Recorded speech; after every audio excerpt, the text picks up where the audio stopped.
I don't even know where to start with this, to be honest. I'll start with this. So last week, I think it was last week or this week, whatever, some spoilers came out for 130 and 131, and people were losing their minds over some fake spoilers. They weren't fake.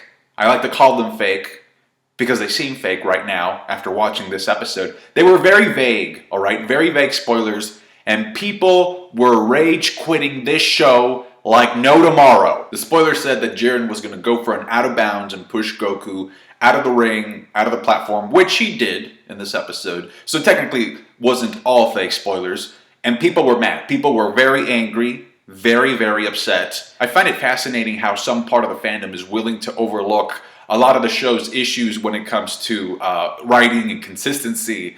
But the moment the possibility is thrown out there that Goku may in fact not win the final fight of the show, that's where we draw the line. That's going way too far. Stuff like God of Destruction level Toppo being taken out by Vegeta's final explosion, and then Vegeta having enough stamina to go back to his strongest form, Super Saiyan Royal Blue, or I guess like whatever you want to call it, like the Royal Blue form, the sparkling blue aura form. That's all fine and dandy, alright? That's fine. Kefla being strong enough to go toe-to-toe with Goku Ultra Instinct, that's all fine and dandy. We don't care.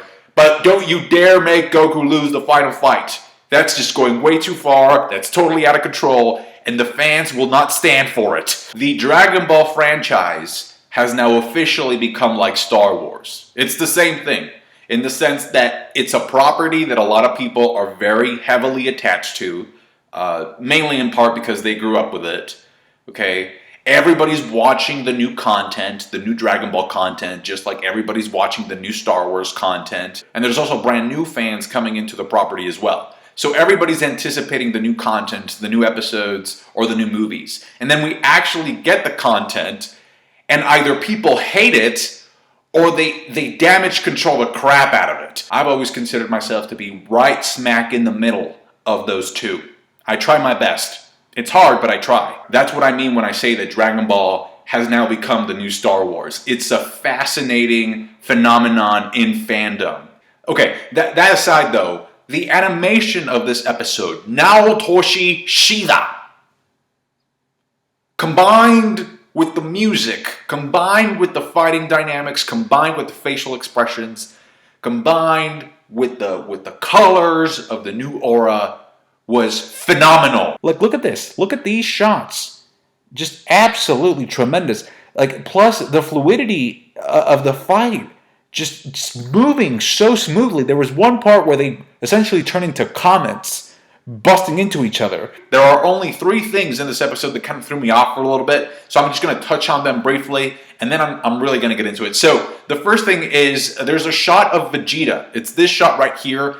I honestly thought that the studio had made a mistake because for a moment there, it seems like Vegeta's actually still in the platform. So I was like, what is going on? Is he coming back too? I think the background and the fact that we don't see where he's standing nor anybody else from the stands around him really got me confused. 17 returning. Wow. Wow, bro. Wow. I mean, how did that even happen? My first impulse upon seeing him come back was to say, oh, this is a plot twist gone wrong. But thinking about it fully, and just look at this shot, man. This shot was just amazing. This was an amazing way to end the episode. Not only this shot, but the fact that it seems like next week, Frieza and 17 are going to be doing some teamwork, some 17 and Frieza combos. Look, one of the things that I've championed for to get in this tournament is new things. I want to see new stuff. I want to see team-related things. So I have to say, like, if this is the direction they chose, it was definitely, I thought it was unexpected. So I went back to check episode 127, and apparently the Daishinkan was operating under an assumption. You read the dialogue, it's right there. He says, we can assume that number 17 destroyed himself with a self-destruct. So it's just an assumption. It's not a fact. Also, as I was watching this episode, I do remember that the Xenos never really touched the God Pad to make 17's icon go dark. I never saw that. And then after that episode, we never got a full shot of the God Pad in regards to Team Universe 7. So they were very sneaky about this whole thing. They would just show the individual close-ups, but never the full pad. And then the third thing that really ended up surprising me in this episode was Jiren's personality, his characterization. This was not the cool, calm, and collected Jiren that we've gotten to know since the start of the tournament. Like, he's out there yelling. Hua! Even when there were moments during which he was kind of like dominating the fight, he was still kind of like losing his mind at some points. So you get a very noticeable contrast between his personality and Goku's personality, because even though Goku gets hits and yeah, he yells when he gets pushed back and stuff, he's still very, very calm. He's still in control. And there are certain instances where you can clearly see that his movement and dodging ability is exactly the same as it was when he first awakened Ultra Instinct. If you're the challenger, if you're the underdog, which Goku clearly is, it's like the other guy is trying to remain dominant. He's trying to remain in power and be stronger than you. So when you become a threat to him, like, he starts losing his mind. So the moment the guy's mental state starts going haywire, that's where you know you're gaining up on him. That's when you know it is your responsibility to remain calm, to not lose focus, and to stop that. Just shut it down. Shut it down, end it, let this other guy go crazy, and then end it. Now, because of some of the stuff that Jiren says while his identity is in crisis, when Goku is just coming back to fight him every time, just standing back up, I get the feeling that the show is trying to aim to establish Goku as the superior hero of this arc, but maybe not the superior fighter. And I'll tell you what I mean. There's a line in this episode where Jiren says, if I don't win, then everything I've been is completely pointless. It's useless. He says strength is justice and justice is absolute. And then Goku says, no, that's not the case. You're wrong. And this is another pretty big character shift, a little bit, for Goku, because if you remember, like, the main purpose, one of the main reasons for why Goku wanted this whole tournament to happen is because he wanted to fight strong guys.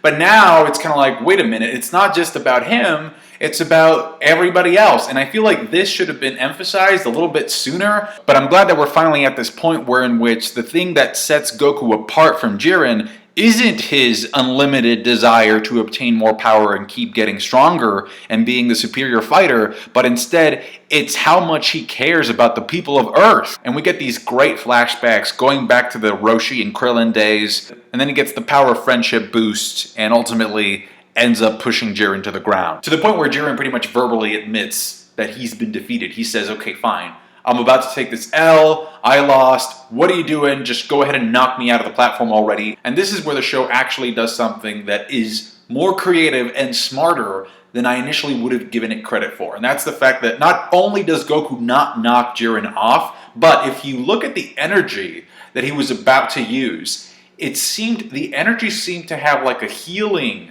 type of aura, type of presence to it. So I may be totally wrong, but I got the impression that Goku was about to heal Jiren, or at the very least, like, ask him, yo, what's your wish, man? Like, real talk. We'll make a deal with the Xenos so that your universe doesn't get erased, or something along those lines. But not only that, the show gets even more creative, and they have Goku not win. So they have Jiren lose, but they have Goku not win at the same time. So regardless of the type of energy that Goku was about to use on Jiren, the fact of the matter is that he couldn't keep up the mode. Ultra Instinct just completely runs out. You see this great shot of essentially Goku's back bursting. It was tremendous. Again, look at the art. Look at the quality of the art and the animation for this episode. Incredible. And Jiren actually did have enough energy to blast Goku away. So even though he was still on the ground, he still had energy. And we have Frieza come in to prove his worth and stop Goku from being eliminated, which goes back to what Krillin was saying a little bit. It's kind of like an echo to the fact that, some of us were enemies when we first met Goku, but yet here we are believing in him and something. So, despite the fact that I still think, like, Frieza is insane, don't get me wrong, he's a maniac, but he's putting in work for the team. In the preview, Goku says that they still have an ace in the hole to win, which to me is very obvious. The fact that 17 is an android and therefore he has unlimited energy. If they work together, we know that 17 has been a master of strategy throughout this entire thing. So all they need to do is come up with a plan to stall Jiren out and make that clock hit 0, and they win. They don't even have to take him out, and even then, Goku is still trying to do something. We see clearly that he's still in the game, in base. I don't think he's going to be transforming, but he's still in the game as well. So it's a 3-on-1 with a major time disadvantage against Universe 11. And then we get this shot right here of the guys, and judging from their expression, they look shocked, but they look shocked like in a good way, like a surprised type of way. So it could be some good news there. Please let me know in the comment section what you think is going to go down and how this whole thing is going to end, according to you. And that's going to do it for me today, guys. Thank you so much for watching. Unfortunately, there's only one episode of Dragon Ball Super left until we meet again. We'll see what happens. It seems like, I personally don't think that they will be able to wrap everything up in just one episode. If they do, it'll feel rushed. That's my take. So I'm hoping that there will be something that leaves us, maybe not in suspense, but that leaves us with more content to speculate all the way to December when we get the movie. By the way, the movie will premiere on December 14th. We actually got this image as well as an announcement by Toriyama. And I have to say, I love the art style. If this is the art style or the type of animation that they're going to be using for the movie, it's going to be great, because I don't mean this in a bad way, but it is the most hipster/nostalgic type of animation that we can get for Dragon Ball in 2018. And I love it. I think it's just so cool because it keeps the Dragon Ball essence alive. And I can't wait to see it on screen. It kind of has that young Dragon Ball, young Goku type of vibe to it. Once again, thank you for all your support and all the things you do, whether it be subscribing, commenting, or liking, or all of those 3 things. Thank you so much. Amazingly well animated and choreographed episode of Dragon Ball Super. Catch you guys later. Bye.